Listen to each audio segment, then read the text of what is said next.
Hey everybody, Bryce Mooney, WLD Professional Long Driver, and today we're going to talk about how you can use different weight setups in your driver heads to help improve distance and accuracy. Bryce Mooney, watching him on social media, he's been creeping up the speed chart as well. If you're always missing left or right, or hitting your drives too high or too low, it could be as simple as adjusting weights and the locations of them on your driver head instead of messing around with swing changes. And if you have a driver that's different than these, that don't have different weight location options, I'm going to tell you at the end a little hack of how you can do the same thing even though you don't have different weight locations. Engineers at these club manufacturers spend a ton of time through R&D to find the best weight dispersion for a club head. With that said, they understand that one size doesn't fit all. Not the same weight ratio and dispersion will work for every golfer. So a lot of them add different slots, like here with Cobra, where you can adjust the weights to help balance it out for your swing specifically. And I don't know if you're like me, but when I first started playing golf, I was wondering if these were, gimmicks to try to sell more clubs, but no, these weight options actually help build the club specifically for you and your swing. For this example, Cobra has opted to put a weight port at the toe of the club and another one at the heel. You can see here I have a 12 gram and a 3 gram setup currently. And what Cobra has done is they've given you the power to help adjust for a miss or a bias that you might have in your drive. We'll use myself for example. I'm a right-hander, so if I'm always missing my drives right with an open club face, what I can do is I can add weight to the heel or reduce weight in the toe, which will help the toe close quicker and travel faster to square the club face up at impact.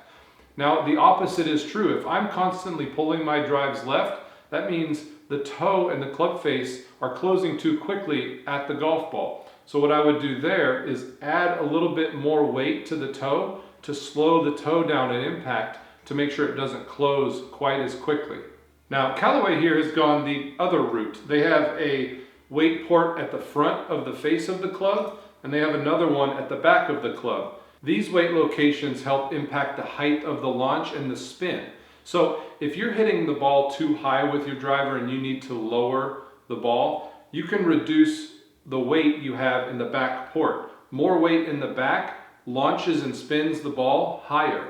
Conversely, if you're hitting the ball too low and you need to get your drives a little bit higher to help carry them further, try adding weight in the back. That will help increase spin slightly and increase the launch angle. I know I mentioned it in the beginning, but what happens if the driver you have doesn't have a weight port where you want to add more weight to help make an adjustment? Here's a little hack. Now, let's pretend in this scenario I'm missing my drives right due to an open club face. Well, Callaway doesn't have a weight port at the heel or the toe to help me make those adjustments. So what I'll do is I'll take a piece of lead tape. You can find these on Amazon. They're pretty easy to find.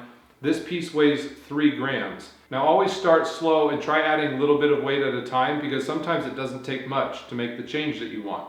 But if I wanted to help close this club face with a little bit of extra weight on the heel, even though there's not a weight port, I would just take this piece of lead tape and add it to the heel of the club, something like this, which will effectively do the same thing as with the Cobra, adding more weight to the heel. And one thing too is these manufacturers and other retailers sell different weight options that fit these ports. So Callaway, you can find all the way from a 2 gram weight to I think up to a 16 gram weight that fit in their drivers. So it's very nice that you can find the custom weight that you need and plug and play depending on the fix you're trying to make. Let's go back to the Cobra example, and they have a toe and a heel weight. Well, let's say I need help hitting the ball a little higher. They don't have a heel weight option. So again, I'm going to take my lead tape and I'm going to simply put it on the back of the club right in the middle to help add some launch and add some spin to help get my drives a little higher, to help them carry a little further. I hope this video helps. Sometimes it doesn't take a huge swing change to make the adjustment that you are looking to make with your driver. Sometimes it's as simple as adding or subtracting a few grams of weight. If you have a specific club head that you're wondering how to make these changes and adjustments for, just comment below. I'm happy to help however I can. Would love it if you subscribed and stay tuned for another video coming out here soon.